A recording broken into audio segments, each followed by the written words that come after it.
Someone was at the door, so I had to go. So we are back. So I wanted to educate myself on sacred sites. And this woman, Barbara, is a shaman as well as someone who is very well educated in these sites. She has visited and done research. These cards, just FYI, as far as card lovers, the book itself is really a nice, it's a nice finish. It's soft. It's a pleasure to hold. I love the information. You get so much information. I was using these for readings, which I still enjoy doing. I use them for my Beyond Quantum Healing readings when people really want to get into past life information, because what'll happen is a place will come up that they will resonate with, that they have probably experienced. And it does also, it's a lot like the Sacred Rebels in a bit, because it gives you a story. Well, this particular deck and cards, what they do is they give you a three-part. There's a lower world, a middle world, and an upper world. And basically the lower world is the past, the middle world is the present, and the upper world is potential. And what that basically means is they give you a legend, which is the past. They give you kind of a picture of what it would be like today if you went to visit. And then they give you potential as to where are you going? What can that culture, what can that place, what can being in that place do for you? Okay, so here's the synchronicity part. I had been told for a while that I needed to go to Sedona, Arizona. I live in the north. I'm in upstate New York. Never been to the Southwest. I've always felt an affinity and always wanted to go. I've collected things, pottery and artifacts and jewelry, nothing crazy, but I just was always attracted to kachinas and things like that. And there really is no reason why I should be, because I've always been in the New Jersey, New York area. So I thought that was interesting. But I understand that it is a power place, and I understand that it is a sacred place. And I understand that. And I know that there are places that until you visit them, you really can't appreciate them. We're going to talk about Glastonbury. So that's next. We're putting you right here. And here we go, Sedona. So, I had been thinking about Sedona.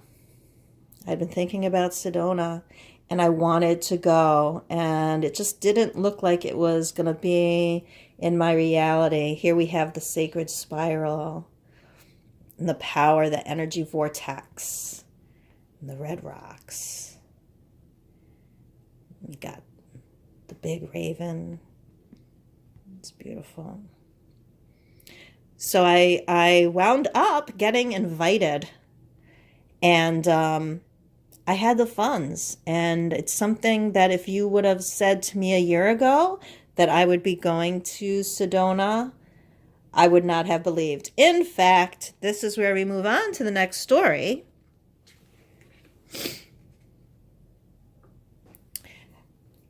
I will attach below one of my YouTube videos about Lilydale, New York. Now, the most magical place in my neighborhood is Lilydale, New York, and I've made a few videos because I visited it actually 4 times in one summer, which is another interesting story. But this is where people can visit some of the best mediums in my area that also follow the belief system of spiritualism. And Lilydale is a really neat place. It's a beautiful, peaceful place. It's one of my favorite places. It's sacred to me. And so I decided that this summer that just passed, again, 2018, the magic year, to stay overnight there with some friends. And so I brought with me, again, let me just turn this over. La, la, la. I brought with me an oracle that I really like and I felt fits the atmosphere of Lilydale. Lilydale is a village that is 150 years old in upstate New York. It's by a beautiful lake. I think the name of the lake is Casadaga. And beautiful weeping willow trees, and it is just the most peaceful escape. And then, of course, there's places that you can go, and mediums are giving readings, but also the hotel there is old, and it's definitely been kept up, but it is kept to be the way it was 150 years ago. And it's just very, very Victorian feeling. And so I had to take this deck with me. And so in the lobby of the hotel, on the sacred spot of Lilydale, we used these cards. And they were really neat. And I'm sure a lot of you have seen these before, but I still love them. They are simple. Again, these are kind of like another sort of deck like the Serendipity, where they're simple and you can use the book for more. Absolutely. The book's going to give you a lot more. Those two decks, some people say they just use their intuition, and I'm all for that. But I always check with the deck because I feel that the writer, may have more info. There's a reason why they made the book. And so I like to connect with whatever it is that the author was trying to say. And sometimes there are just little pieces that we pick up when we hear those words that we're not going to pick up visually, or it's just going to highlight what we're seeing and kind of hit home what we think we understand with those words. So I'm not someone who says don't use the book. I say use everything. Look at that. Isn't that sweet? And that's the other thing. There's a sweetness and innocence about these cards. Again, it's like a hug. It's like it's very nurturing. And that is the vibe that I want to give when I'm giving readings for my clients. They're coming to connect with their loved ones. They're coming to get connection with spirits and guides. They're coming to get advice and to get a helping hand as to where they are and where they're going. And it's not an easy time right now for people. And so we need to see these beautiful images. We're not seeing beautiful images. That could be another reason why people are so in love with the cards right now, because unfortunately we're being bombarded with a lot of images that are not beautiful, and they're not pleasing. So we have to seek them out. Maybe. I don't know. So along with these cards, I decided to use this pendulum. Unfortunately, there's another little crystal that came out of here, and I wound up putting it on a chain rather than the pendulum because the funny thing is, after using it, I didn't think it was working for me, and I assumed that it was just something that wasn't my gift. However, so the story is I was using this pendulum, and we were in the hotel lobby of the old Maplewood Hotel in Lilydale, New York. And there were about 3 or 4 of us, and I was asking questions. And someone asked if I would go to Sedona before the end of the year. And the pendulum said yes. And then I said, well, I have no idea how that would happen. And so the person asked if I would go by myself. And it said yes, which seemed even more strange. I couldn't see that probability. So I assumed I was not gifted in using the pendulum. And that was it. I put it away. I made it into a necklace, quite frankly. And then in November, this was in July, in November, my friend called and told me she was going there and she had a place for us to stay. And if I could just fly there, we would be able to do it. And I felt so blessed. I said, absolutely, absolutely, yes, I will go. So this leads on to, well, how was your trip in Sedona? It was wonderful. So I'm going to talk a little bit about that. I'm going to zoom in on these awesome crystals because, of course, when you go to Sedona, you have to buy crystals. Okay, and did I keep those little guys with me?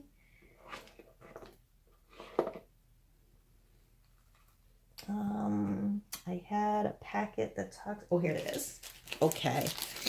Now, these crystals, these stones are so unique. I had never seen them before, so I had to buy them. All right, the first one is Crazy Lace Agate. Look at that.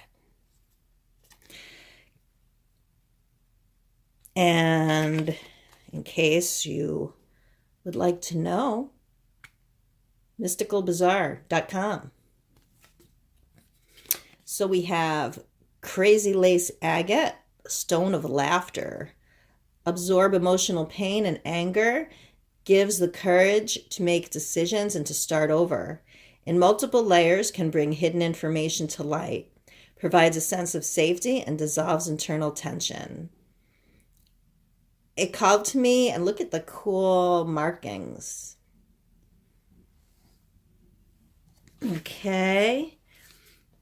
And let's see. Some of them I still get a little confused. Okay, yep, I got it. This one,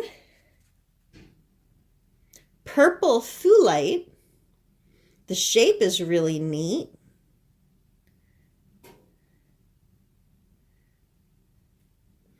We got a Stone of Eternal Joy, facilitates one in seeing the fundamental goodness of the world and oneself, encourages unconditional self-love, contentment, and a joy-filled life, strengthens vibrations of the heart chakra, heals negative patterns, assists in breaking walls of self-protection, helps children feel happy and safe.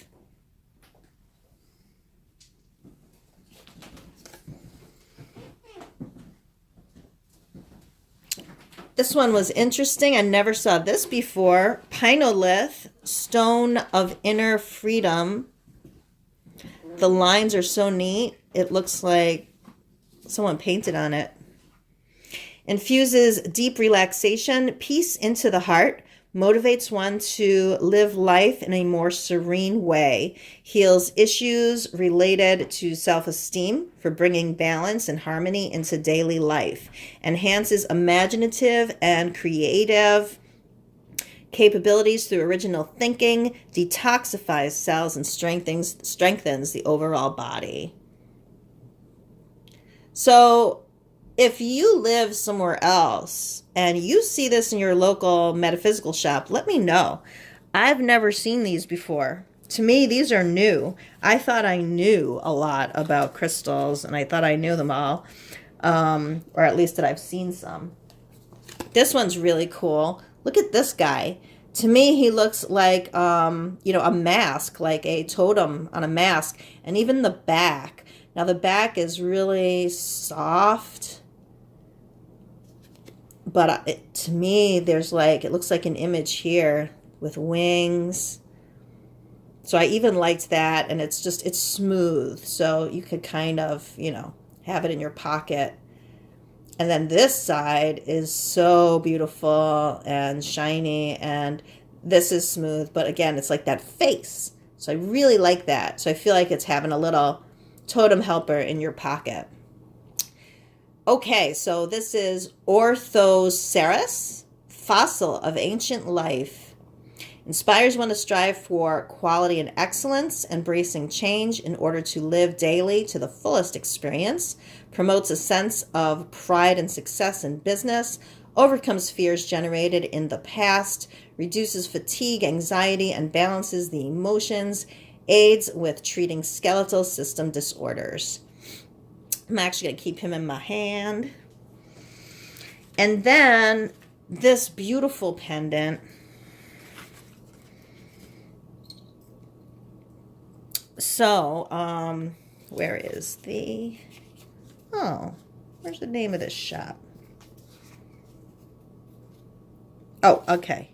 It's the Center for New Age in Sedona. And this stone, isn't that pretty?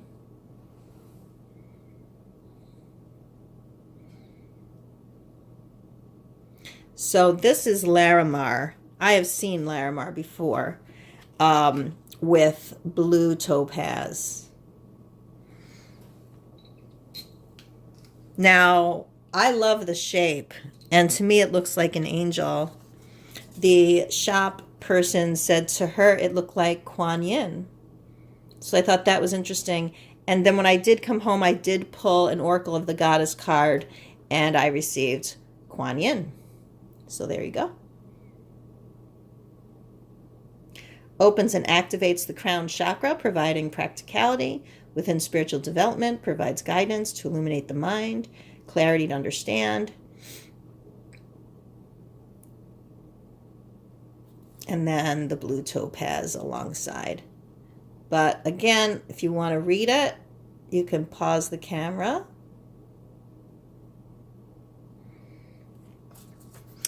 Because I don't want this to be super long. We're making this 2 parts. I'm actually practicing. I'm not sure about when we do our spirit circle if I am going to do it in one video or if I will do it in a 2-part video. So if you have any comments on that. Here's the thing. I said I was going to stop at 12 people, but 15 people registered. And that would mean I would give smaller readings back to back to more people if I got everyone in one shot. Or I could split it up and do longer readings. But I do kind of want it to be one event and not 2 events. So we'll see. We'll see how it goes. All right. You guys already know about my Lenormands, but I just thought, let me... Pixies Lenormand. It was after watching a lot of YouTube guys and gals talking about the Rider-Waite and the classics,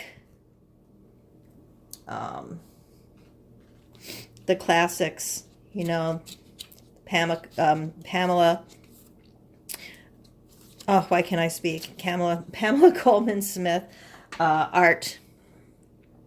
And I found these very interesting because I am a fan of her art. I am a fan of the original deck, and I thought this was really kind of neat. Again, as an artist myself, I appreciate the artists. I appreciate the creators. I think a lot of the reason why I collect the decks is not just to educate myself or sometimes to have that information so my decks are more diverse, but also in honor of the artist. So this was one of those decks that was in honor of the artist, but also, as you know, Lenormand decks are not my favorite. This made it more fun to read the Lenormand style by looking at her images. My original teacher would say that was a no-no. She'd say, don't mix the two. Don't mix tarot cards with Lenormand. But I guess I'm a rule breaker because to me, mixing them up makes them more fun, or at least it makes it more tasteful for me to actually play with them.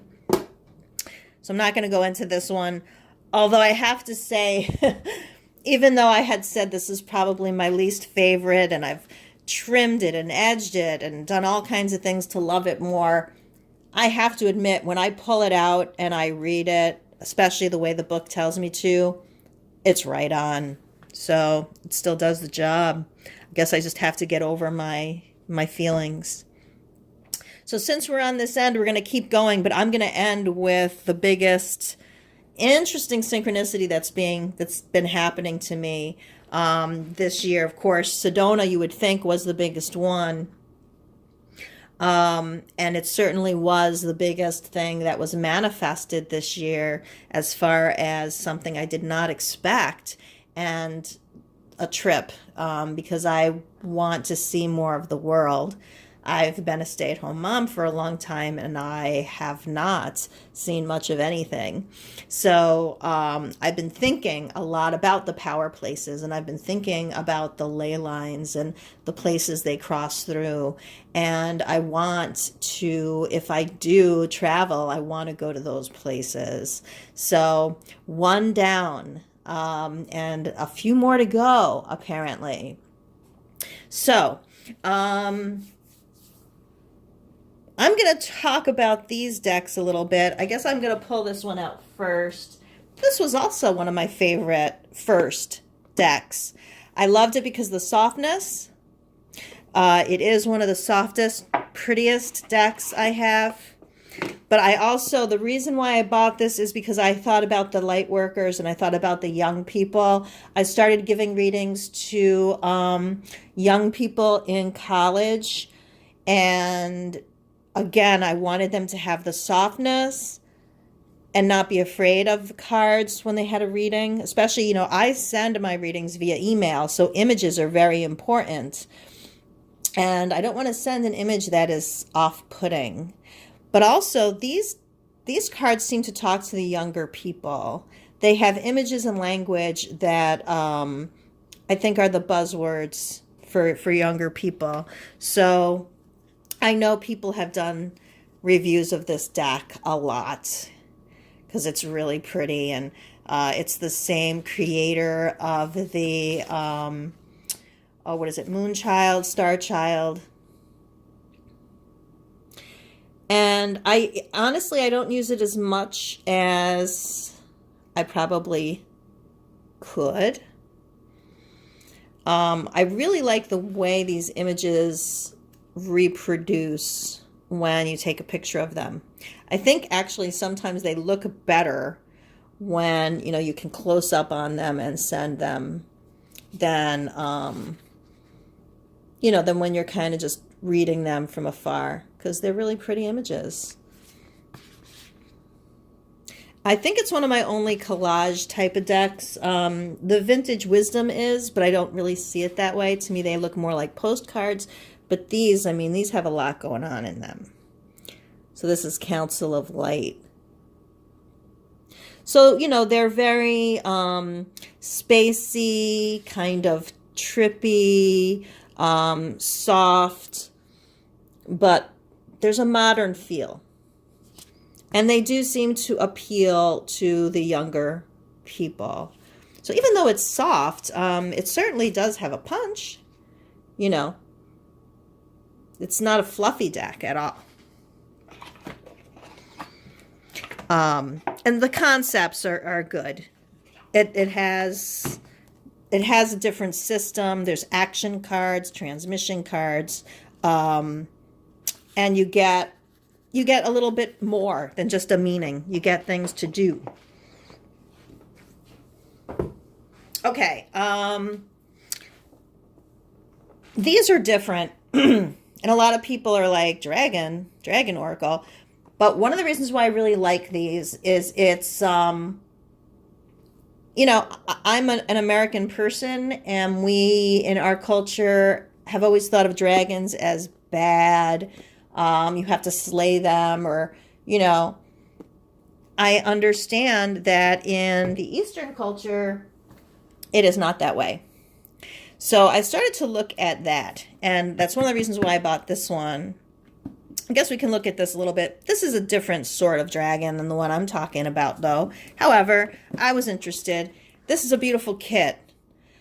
I have to admit I haven't used it much, but I like it because it does show different kinds of oracles that can be used, and the book is very, very valuable to me. I don't mean valuable in money. I mean valuable in information.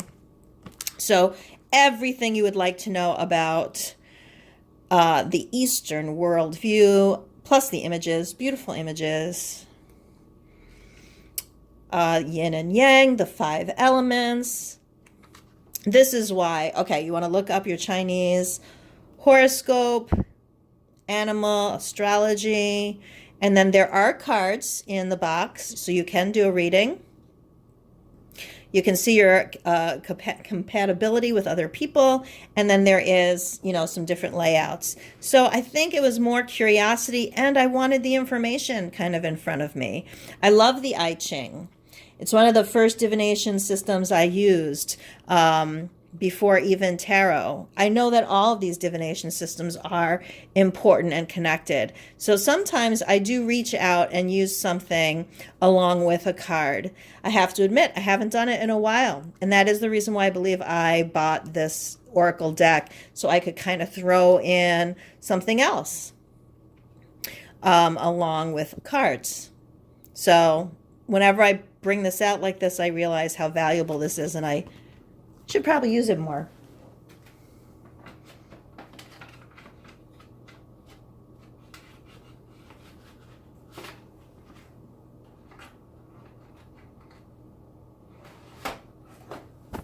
Okay, another deck I should probably use more is this deck. And what I'm actually believing that I'm probably going to do with this, what I'm being drawn to do, is wait. My birthday's coming up.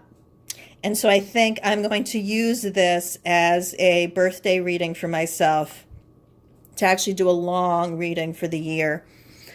I'm really looking forward to this. One of the reasons why I bought this deck was because of Kelly of the Truth and Story. I love the way she teaches and how she shares. And so it was her sharing that I said, I think I could do this too. I think I could use this oracle, and I think I'd have the patience to at least do one reading a year, something like that.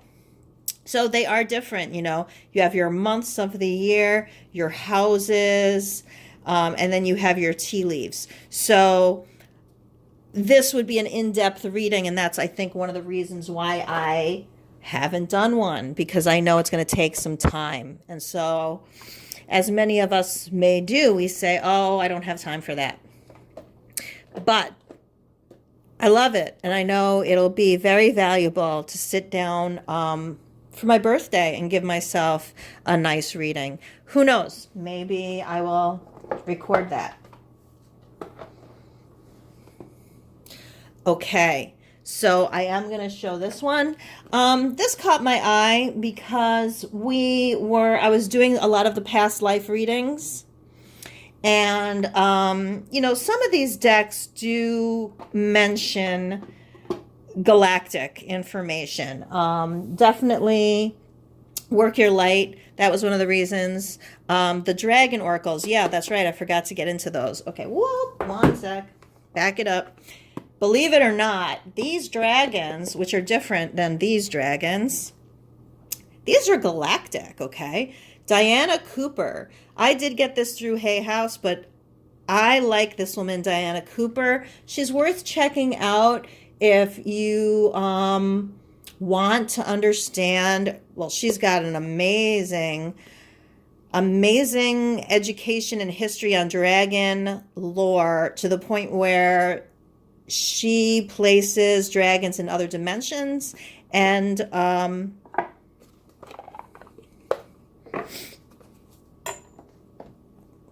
probably best just flip through her book. Okay. The dragons are waiting to support you in your life, assist your spiritual growth, and illuminate your ascension path. So, I never thought of dragons as being spirit guides, but essentially this is what dragons are. They can be your guides as well. So this book was extremely educational to me about dragons and how they exist in other dimensions and can help us, and can also connect us to our galactic origins. So we have different dimensions. I had also started learning this year about the third, fourth, fifth, and beyond dimensions, and to see that she has fourth, fifth, all the way up to the ninth dimension, and dragons that work in these dimensions. That was really cool. She also explains how, dragons are not these creatures that they have been portrayed as.